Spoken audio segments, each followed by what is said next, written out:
everybody, this is Tonetta coming to you with, this isn't actually a cooking demonstration.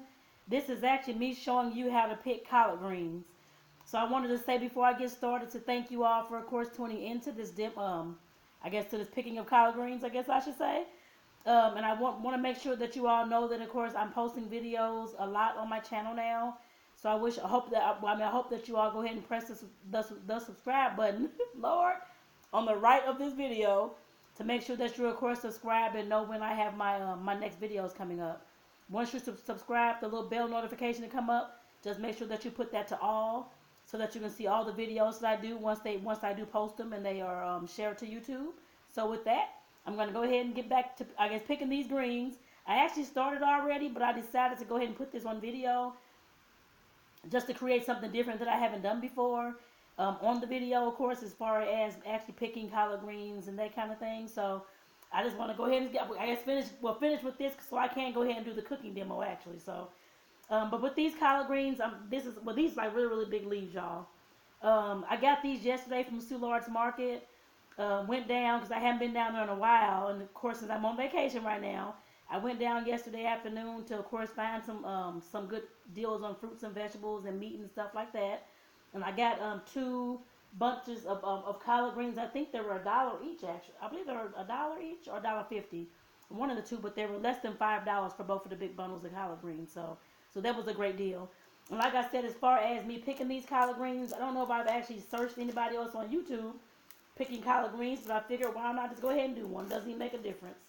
So I'm going to actually pick these for you all. And what I'm doing, because the leaves are so big, of course, you usually don't put this big giant stem into your pot that I've seen ever in my life, I guess I can say that. So of course I'm picking the leaves off from like around the stem, as you all can see here. Let me see if I can get one of these. So I'm just going down the side of the stem and just picking the collard greens on off, y'all. And that's how you pick the collard greens. And I can remember growing up as a kid, of course, with my great-great-grandma, but that's where I got most of my cooking. I guess my love of cooking and seeing the possibilities with cooking and baking and that kind of thing from. Even though I just start taking it serious this year, but that's okay. I know we all go through trials and tribulations and trying to find out what we want to do and what we have the skills to do. I guess I put it that way as well. But as far as me being a kid back in the day, of course, I started picking collard greens, and I was probably like, before I even started grade school, actually. I was probably like 4 or 5 years old when I first started picking collard greens, and I picked chitlins as well as a kid. On up to maybe like my teen years, every time I went to my grandmom's house for the holidays, birthdays, events, whenever they had the collard greens, and it's usually on the weekends, because she, of course, made like a big Sunday dinner every single Sunday. So, of course, when I was over there, which was a lot, I was always, of course, myself, my little cousin Cortez, we was always picking all the collard greens. So, for the collard greens and, like I said, the chitlins as well. I know how to pick chitlins too, y'all. They may stink, but we had to pick them as well as kids. So, and that took a long time. But like I said, the collard greens, I hated doing it as a kid. I was like, why do you have to do all this stuff all the time? Every time I come over, we're picking collard greens. And of course, after a while, I just stopped complaining because I know once we got done picking them, then my grandmother's going to put on a big old giant pot of greens and some cornbread to go with it, and we're going to have a nice meal. So after about a few years, I guess I want to say, I stopped complaining about it. Because my thing was, I'm trying to go outside and play, and I got to pick these greens, and I can't go outside and play with my friends and that kind of thing. So, but like I said, once I, just a few years later, once I got over that little friend hump, I was okay with picking the greens because I knew exactly what was coming for dinner afterwards. And I always loved the greens. So, and as a kid, y'all, just to let you know, I did not like the taste of the greens with hot sauce. So guess what I put on mine, y'all? Just guess. I put sugar on mine. So I don't do that anymore. But like I said, as a kid, in order to actually eat these damn things, I had to put some sugar on it or something to make it sweet so I could eat it. So, but that was me being a little kid. I'm sure I'm not the only one. I guess the only child growing up doing that. So, like I said, I don't eat them that way anymore. Now it's either just plain or with like a little bit of hot sauce on them. But other than that, I don't do that. I don't put sugar on them anymore. But if there's anybody out there that still puts sugar on their greens as an adult, I would love to know that actually. So definitely leave your comment down below. So definitely leave your comment down below. And just to let y'all know, I actually used to grow collard greens actually out back. maybe, let me see, what's this, 2019? I don't know, just a few years ago. But before they started building, I guess like the new condos next door, they're actually in the process of building it now. They have been breaking the ground for a while and that kind of thing. And um, of course, I can't use the back there, of course, to grow a garden, that kind of thing anymore. But I used to have a collard green, with collard greens, like a little section of collard greens out there as well. I had cucumbers that was spread, that was grown all across the yard. I had watermelon, cantaloupes, tomatoes. Let me see. The previous guy who owned the building, he actually planted some strawberry fields. So we had strawberries growing back there as well. I had squash. I had all kind of stuff, y'all. Spinach. I had all kind of stuff. And me being a person that does not, that never thought I had a green thumb, for several years I actually grew that garden. For at least about 4 or 5 years I grew that garden actually.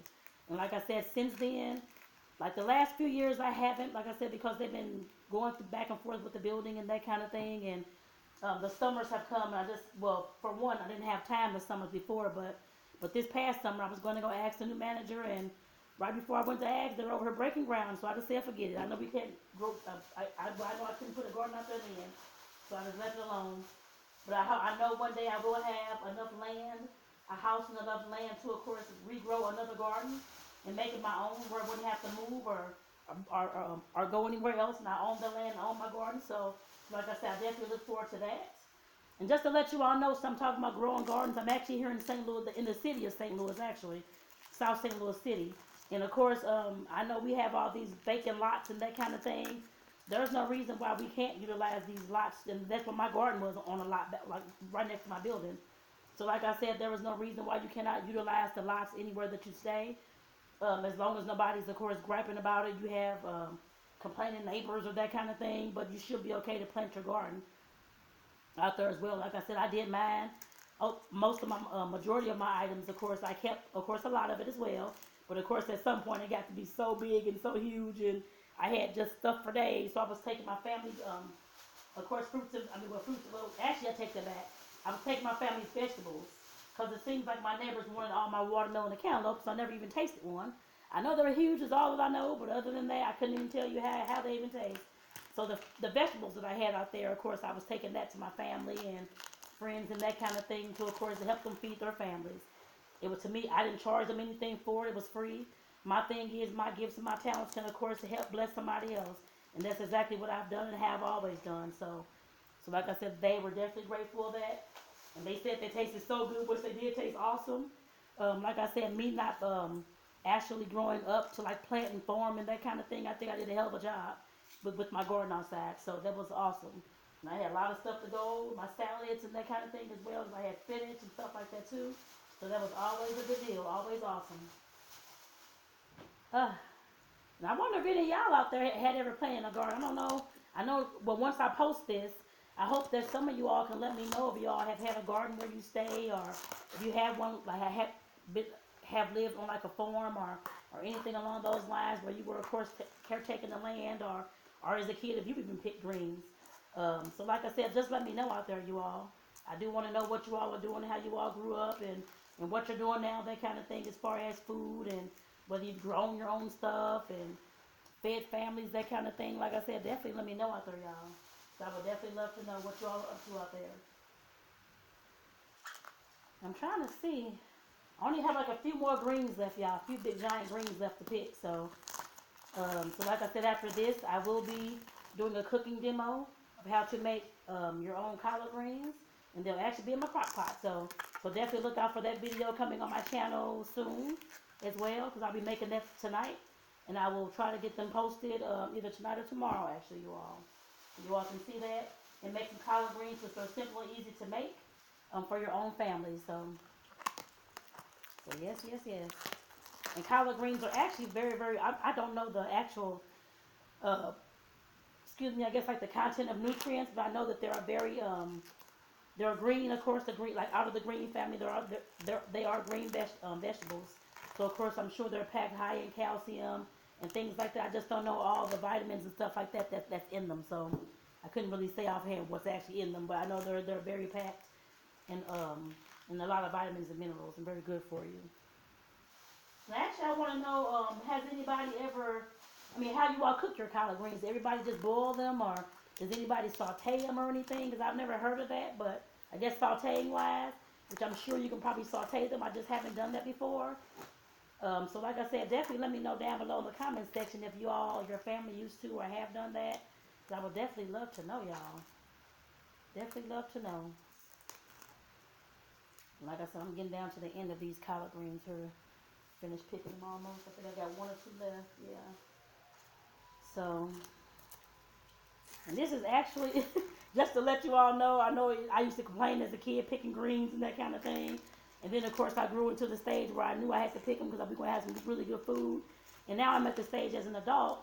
I know I'm doing a lot of cooking demos lately, but it just seems like cooking and baking and stuff like that is very, very relaxing to me. It's very serene to me and it brings me peace. I guess I can say that. So I'm loving doing these demos for you all.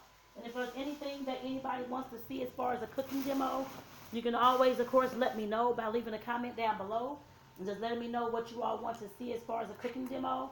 I'm not out to making anything unless I just don't have the ingredients here or I can't find them in town, that kind of thing. But I'm definitely open to suggestions, of course, for whatever you all want to see. And I know I've been doing all these food cooking demos. I haven't did any baking demos or any sweet making, that kind of thing. But I will be doing some of those soon as well. Because it just seems like I've gotten into the cooking and I've been loving it. I've been loving it because, like I said, I just started doing my cooking demos a few weeks ago, actually. So, and I've already got like 4 or 5 on my, I think 4 maybe on my channel already. And so I'm just loving doing this, actually, y'all. So, and with that, like I said, I'm actually done with the collard greens, and this is how they look once you pick them. And once, actually, like in the cooking demo, I'm going to show you all how I'm going to make these. I know they're going to be in my crock pot, I can tell you that, but I will definitely speak to you all more about that once I get to the cooking demo. So make sure that you are, of course, like I said, subscribe to my channel. And once you see the notification bell, make sure that you're clicking all so that you can see all the videos that I post here on my channel, so that you all won't miss any kind of good cooking demo or any kind of inspirational video that I may share with you all. So with that, I want to say thank you all, and I hope you all have subscribed already to stay in touch with me. And like I said, for any comments, please leave them below with the questions that I was asking about your experiences with collard greens, picking collard greens. So if you've ever picked them, if you haven't picked them, if your family made collard greens, how they made them, that kind of thing, definitely leave those comments below, because I would love to talk and get to know you all. So with that, I'm going to get my butt off here so I can get to cooking these. So everybody have a great rest of the evening, and I'll see you all in the next, I guess, my next cooking demo.